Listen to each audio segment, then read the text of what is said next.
High gas prices have more consumers considering purchasing electric vehicles. Yeah, Americans are shelling out an average of $4.14 to fill up their gas tanks. That is $1.25 higher than just a year ago, according to Northern Trust Bank. Every dollar of raised gas prices equates to a $50 increase in a household's monthly expenses. Joining us now is Momentum Dynamics advisor Roger Atkins. He's the founder of Electric Vehicles Outlook in the UK. Roger, welcome. I guess, first of all, tell us about the path ahead as more people look to buy electric vehicles. And what are some of the challenges to making a transition this significant? Sure. Well, good afternoon, Nikki and Mola. Thank you for inviting me onto the show. We're at an extraordinary moment in time, both for electric mobility, I believe, and also new energy, renewable energy. We've seen Tesla for almost 20 years now break new ground and deliver some extraordinary product and build an amazing company. And only this week, we've seen Ford start to deliver now the Ford, F-150 Lightning, which I think is truly significant, certainly in America. So we're definitely at a true inflection point of where now mass adoption of electric vehicles, I think especially in commercial vehicle fleets, taxis, buses, vans, etc., is going to happen.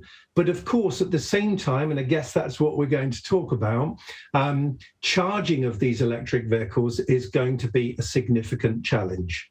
Mola and I we were just talking about that in the commercial. Roger, do you think if gas prices dropped and inflation went down, we'd see a drop in interest in electric vehicles? Yes, I think we would to a certain extent. I think it still has that connection to the price of, a barrel of oil and all of that. But there is, a real momentum now, I could almost say, dynamic to the momentum of this shift, which is born out of legislation.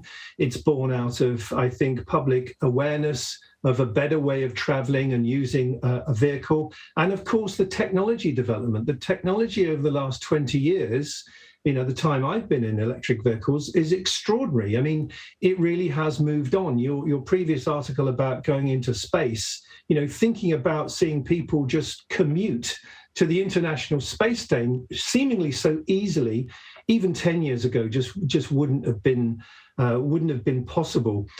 So yes, I think it is related to oil price, but I think less and less so as we go forward. Roger, you recently finished a tour of North America where you visited places using some wireless charging technology. Tell us about that and what type of impact that could have. Yeah, I think it's going to have a significant impact. I think wireless charging could be the real key to rapid EV adoption. And I have seen it for myself. I've known an American company called Momentum Dynamics for a decade now.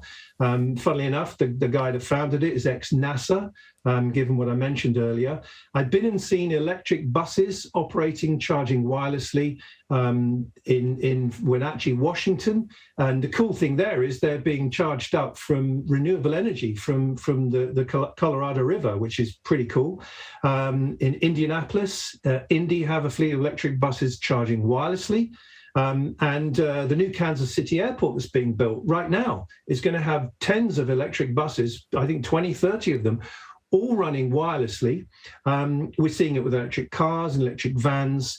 And it just means, a bit like with software that's plug and play, this is just, stop and charge. There's no faffing around with your card and your, charger and does it work and all of this stuff. It's just elegant. The power of technology, indeed. Roger Atkins, thanks so much for joining us. It was great to have you on. My pleasure. Thank you. Thank you.